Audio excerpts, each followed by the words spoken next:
Allô, éclaireur. Oui, bonjour cher ami, comment allez-vous? Ça va très bien. Et la famille? Oui, la famille va très bien. Et de votre côté? Oui, ça va. Le frapponneur. Ça, c'est ton nouveau nom. Il n'y a pas de problème. Comme tu fracasses tout sur son passage. Belle introduction encore. Merci Merci beaucoup. beaucoup. J'espère que vous m'entendez très bien. Hein? Oui, très bien, on vous entend. Ok, bonsoir, Maman Blanc. Maman Blanc, la grande champion Nakora. Tout le monde sur le live, hein, Souris Salvo, Manette Aksou. Éclaireur à toi-même. Félicitations pour tout ce que tu fais. Chaque jour que tu prends la parole, en tout cas, moi, je suis tranquille. Donc, vraiment, c'est aujourd'hui une des plateformes, non seulement qui va au-delà, même qui parle de la politique ivoirienne, mais qui va au-delà même de la politique ivoirienne. Et c'est ça, une plateforme. Éveiller les consciences, prévenir pour guérir. Encore félicitations à tous nos commentateurs. Vraiment, tous ceux que je ne pourrais pas citer aujourd'hui, soyez salués. Abbé Cyclone, le roi du printemps. Toutes nos soeurs sur le live. Salut, Connie Massarangalon. Tout le monde, hein. Ma petite soeur Mélinia Sissé. Maintenant Sissé. Olivier Amiral, Kaswat. Eric Bakayoko. Grand frère Mamadou Bamba. Depuis ta position, bonne année. Mes meilleurs vœux. Depuis ta position à Paris. Éclaireur. Oui. Vraiment, quand tu fais des introductions là, je veux surtout que tu coupes ça en bande et puis au-delà même des interventions là, vraiment tes introductions là, il faut essayer de les couper. C'est toujours et fait. Puis les mettre à la une de la page. C'est toujours fait. C'est très enrichissant. C'est toujours fait. Oui. On le fait toujours. Très enrichissant. Et il faut continuer ainsi, mon frère. Il y a toujours du que de la nouvelle génération qu'on parle là. En tout cas, s'il n'y a pas ta place là-dedans, donc moi, je ne sais pas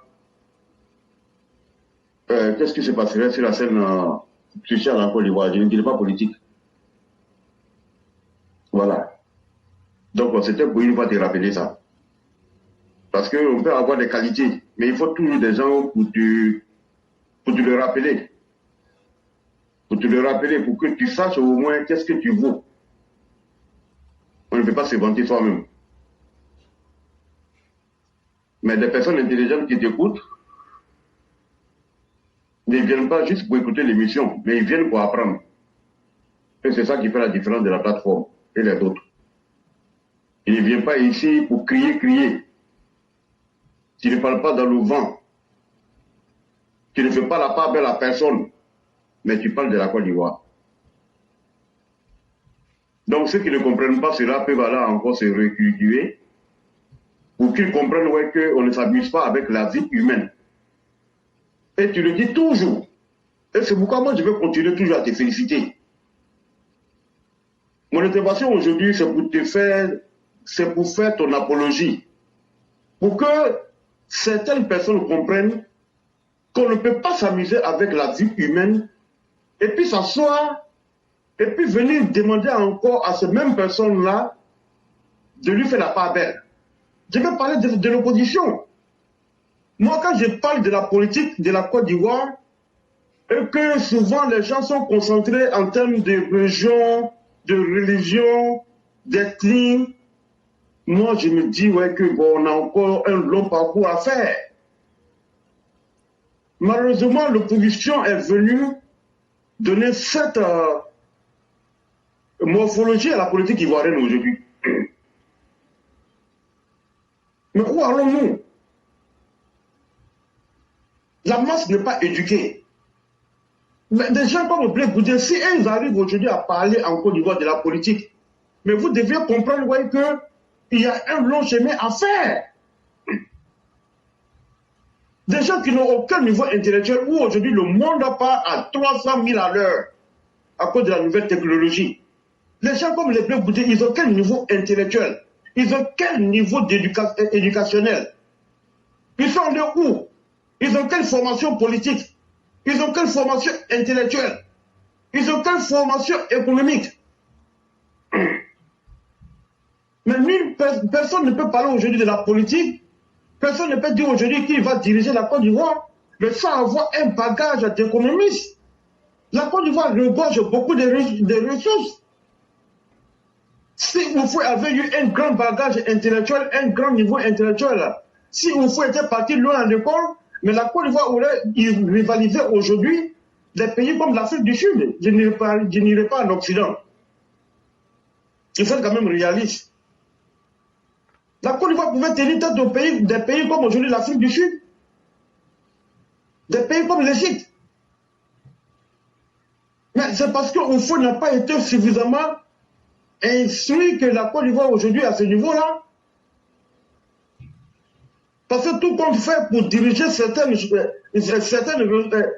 une nation, mais il faut avoir vraiment un gros bagage intellectuel. Et regardez la scène politique aujourd'hui en Côte d'Ivoire. Ce n'est plus Goudé qui parle de la politique en Côte d'Ivoire. Mais que ferais-tu du diplôme de la grande sœur Macheta Blanc, de la grande sœur Fiona Koura, et tous les autres que je ne connais pas?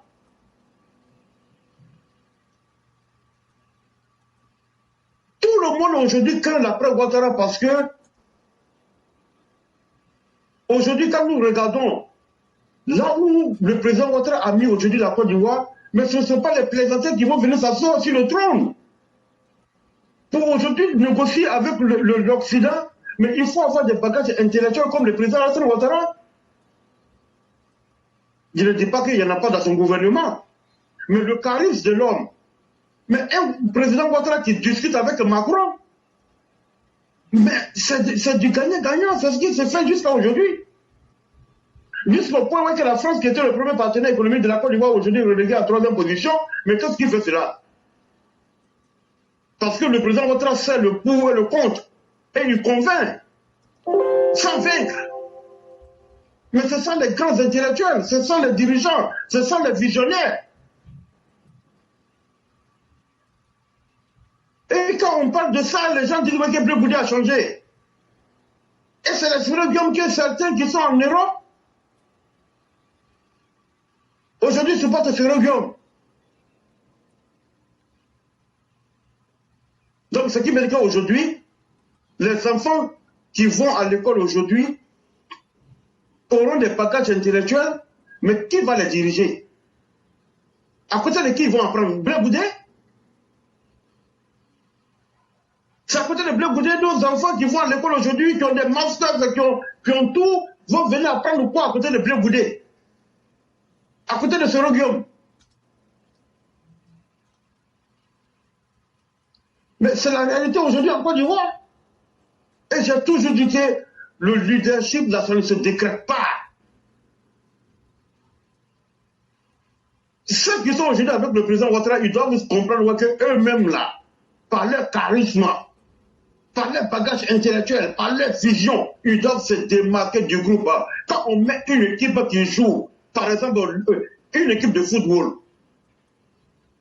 je prends un exemple de Yaya Touré, quand il était à Manchester City. Mais il n'était pas attaquant.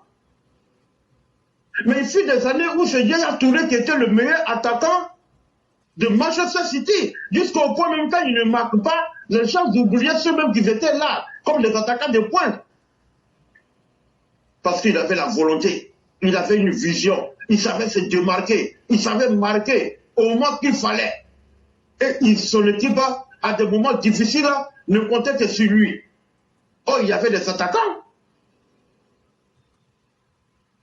Combien de fois il a été meilleur joueur à titre personnel, récompensé?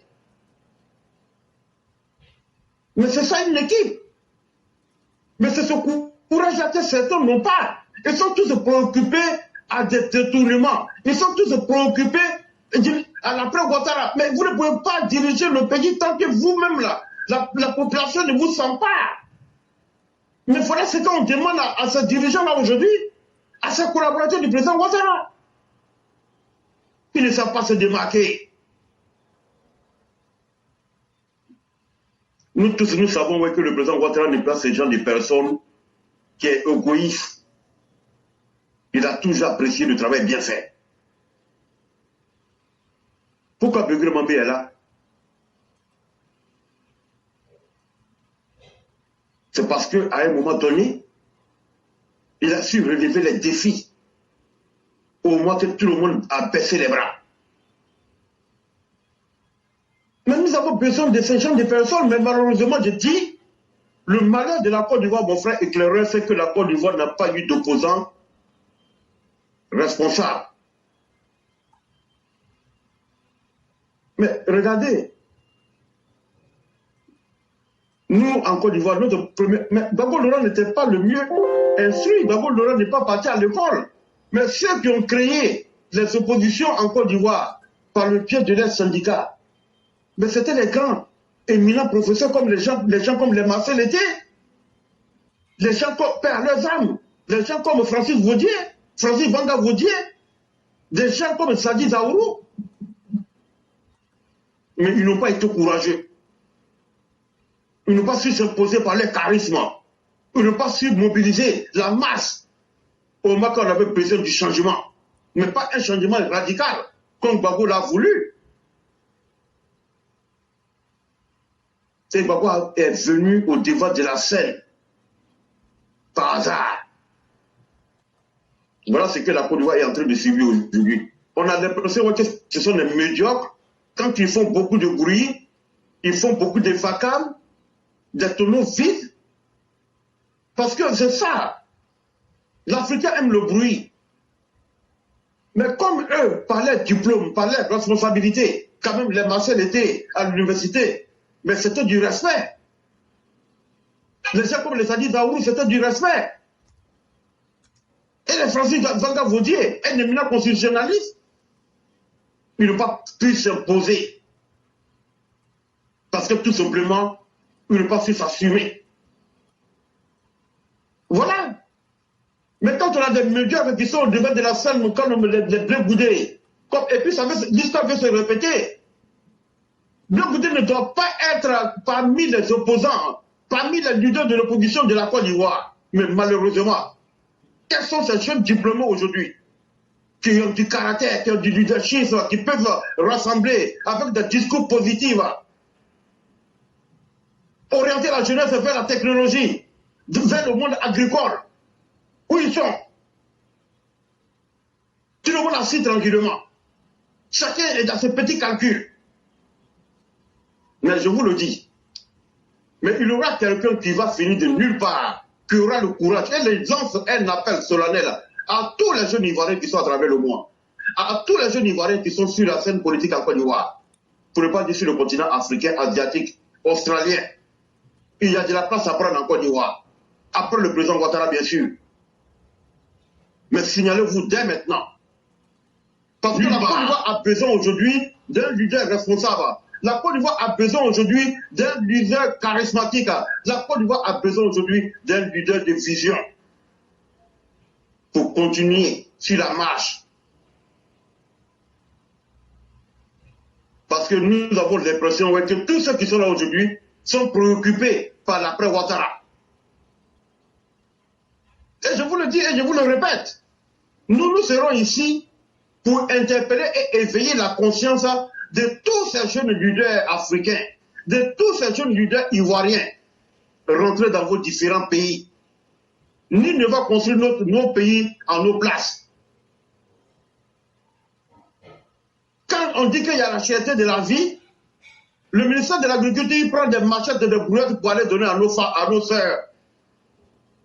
Mais le même confort, et je le dis, et je vais le répéter, je vais continuer à le répéter. Quand le président Alassane Ouattara parle de l'autosuffisance alimentaire, ça ne se fera pas avec les machettes. Ça ne se fera pas avec les râteaux, ça ne se fera pas avec les brouettes. Même les misidama qu'on nos parents utilisent dans le nord de la Côte d'Ivoire, c'est-à-dire que mettre des charrues derrière les bœufs et puis commencer à labourer la terre. L'autosuffisance alimentaire en Côte d'Ivoire ne se fera pas avec ça. Monsieur le ministre Kwasi Kobina Adjoumani, il y a maintenant presque 3 mois qu'il y a eu le renouvellement du gouvernement. On ne te voit pas bouger, monsieur le ministre. Je n'ai pas encore vu des machines, des tracteurs venant de l'Asie pour venir distribuer dans toutes les régions de la Côte d'Ivoire pour cette autosuffisance alimentaire. Ça ne se fera pas avec les machettes. Ça ne se fera pas avec les brouettes. Et ça ne se fera pas seulement avec nos mamans dans les champs Il faut mobiliser les ressources. Il faut mobiliser la jeunesse. Donner une autre orientation à la jeunesse. La terre aujourd'hui peut engloutir presque 90% de la jeunesse si les moyens leur sont donnés. Bien sûr, nos frères aujourd'hui ne pourront pas aller débroussailler 2 hectares de forêt avec la machette, avec les brouettes, avec les râteaux. Non! Et la Côte d'Ivoire en a les moyens. Plus de 15 000 milliards de budget. Mais est-ce que vous ne pouvez pas prendre ne serait-ce que 3 000 milliards, acheter les machines, les logistiques, même les camions de transport pour l'évacuation, et même les tracteurs pour rendre accessibles les routes où les jeunes vont aller travailler. Il y a la forêt en Côte d'Ivoire. Partout sur l'étendue de la Côte d'Ivoire, il y a la forêt. C'est ce leadership-là qu'on vous demande. Une responsabilité, ça s'assume. Félicitations au grand frère Sissé Bakongo. Mais on vous donne les moyens, mais il faut que vous remuiez, mais chers ministres, chers cadres, il faudrait que vous vous remuiez. Le président Ouattara, même ne serait-ce que prendre l'avion, c'est un risque. À son âge, et quand il va mobiliser les ressources, c'est pas pour venir les dilapider, et c'est lui une honte. Est-ce que l'homme noir, réfléchit? Est-ce que l'homme noir réfléchit plus que le bout de son nez? Lorsque un pays a subi une crise où il y a eu plus de 3000 morts, et lorsqu'on vous confie ces responsabilités, c'est pas pour venir, même 1 centime, vous ne devez pas le détourner. Est-ce que vous pensez à vos enfants? Vous pensez à vos familles? Même si vous les avez tous évacués à l'Occident. Mais quand nous le disons, c'est avec le cœur meurtri. Le président Ouattara, s'il avait été un détourneur, il ne serait pas là aujourd'hui. Partout où il est passé, c'est avec mention honorable. La confiance, là, ça ne se décrète pas. Ça se mérite. Une confiance entre un peuple et un leader, là, ça ne se décrète pas. C'est ce que nous vous demandons. Il faudrait voir que vous vous remuez, il faudrait voir que vous bougez. Arrêtez d'être dans les bureaux. Mais vous êtes toujours dans les bureaux là même, avec les vestes cravates, avec l'argent du contribuable, avec le logistique, le matériel, les voitures de luxe, à coût de millions, à coût de milliards qu'on vous donne. Vous et vous, tous vos personnels. Mais pourquoi vous ne mettez pas les agriculteurs dans ce genre de confort? Si vous, on vous demandait de marcher entre le plateau et Adjamé pour aller faire vos missions, vous allez le faire? Est-ce que vous serez déterminé? Mais non. C'est pourquoi je dis toujours que l'homme noir est méchant. Et je prends toujours l'exemple de l'Afrique du Sud. Parce que ce que nous craignons, il ne faudrait pas voir qu'après tous ces grands sacrifices que le président Ouattara est en train de faire, et qu'après lui, ça soit comme l'Afrique du Sud. Le problème en Afrique, c'est la continuité. Le problème en Afrique, c'est un problème de vision. M. Mandela a sacrifié sa vie, c'est-à-dire que sa jeunesse, plus de 27 ans en prison, pour la liberté de son peuple, pour l'épanouissement de son peuple. Mais qu'est-ce que Thabo Mbeki a fait après lui? Des dilapidations inutiles. Jacques Zuma qui a donné cela est venu faire la même chose. Mais eux, chez eux, il y a encore la justice. La justice les a détrônés. C'est le 3e président aujourd'hui après Mandela qui est là. Et lui aussi est en train de tâtonner. La justice a failli le démis. A failli le démettre à un moment donné. Oui, parce qu'il a failli être démettre pour les mêmes bavures. On ne s'amuse pas avec l'argent du contribuable. Mais c'est ce que nous ne voulons pas et c'est ce que nous craignons.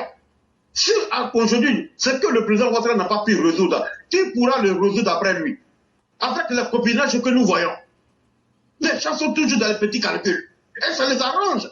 Qu'un petit ou un dinosaure en palabre, ou vice-versa, un sénoufo qui est en palabre avec un guerrier ou un pété, et ils viennent s'asseoir dans le sang chaud de ces personnes qui ont perdu leur vie à cause de eux. Et après, ils viennent faire des accords pour encore voler le petit peuple qui sont tant martyrisés et qui continuent à martyriser. Mais est-ce que quand nous parlons de ça, le président Ouattara, quand il s'adresse à la nation, il s'adresse aux militants du RHDP, il dit mes chers compatriotes. Qu'est-ce qu'il dit mes chers compatriotes RHDP? Mais éclaireur vous le dites toujours, non? Parce que vous allez faire un jour vos copinages que vous faites avec les Libanais, vos copinages que vous faites avec les ressortissants de la CEDEAO, vos copinages que vous faites entre vous-même, hommes politiques, mais il va arriver un jour. Le peuple va se lever comme un seul homme, aller décimer vos familles. Parce que vous les opposez les uns aux autres, pour vos propres intérêts, pas pour l'intérêt du peuple. Quand moi je dis ça, je parle sur le plan général. C'est pourquoi je dis toujours aux Ivoiriens, quand tu vois un Béti, un Dida, un Malinké, un Guéré, partout en Occident ou même ailleurs en dehors de la Côte d'Ivoire, soyons unis, ne nous entre-déchirons pas, ne nous entretuons pas pour piquer ce soir. Tu peux aider un Malinké en tant que Baoulé, en tant que Bété, fais-le. Toi, en tant que Malinké, tu peux aider un Baoulé, un Dida, un Guéré, un Yacouba, un Abidji. Fais-le. Je vous le dis ici toujours, hein. Je n'ai jamais vu un Libanais à un funérail Bété ou Malinké. Et vice-versa, à un funérail Dida.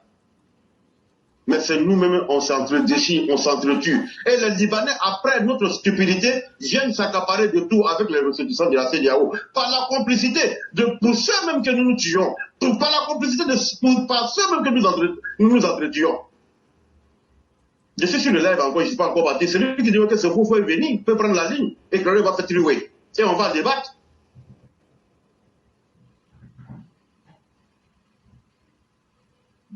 Éclaireur. Oui. Il a été la première personne, mais si je ne m'en donner la parole, la ligne doit être longue, donc je vais dire bon week-end et bon début de week-end en tout le monde. Vraiment, merci. Je suis là, je suis à l'écoute. Merci infiniment, cher René. Merci pour ce que vous avez dit. Et la lutte continue. Continuons de conscientiser les Ivoiriens, c'est ce que nous pouvons faire. Et on espère bien que les uns et les autres vont comprendre cela et pouvoir être utiles à eux-mêmes et à la Côte d'Ivoire. Et vraiment, merci pour tout ce qu'on apprend aussi avec vous-même. Vraiment, merci infiniment. Je suis à l'écoute. Bonne journée. À vous pareillement. Merci beaucoup.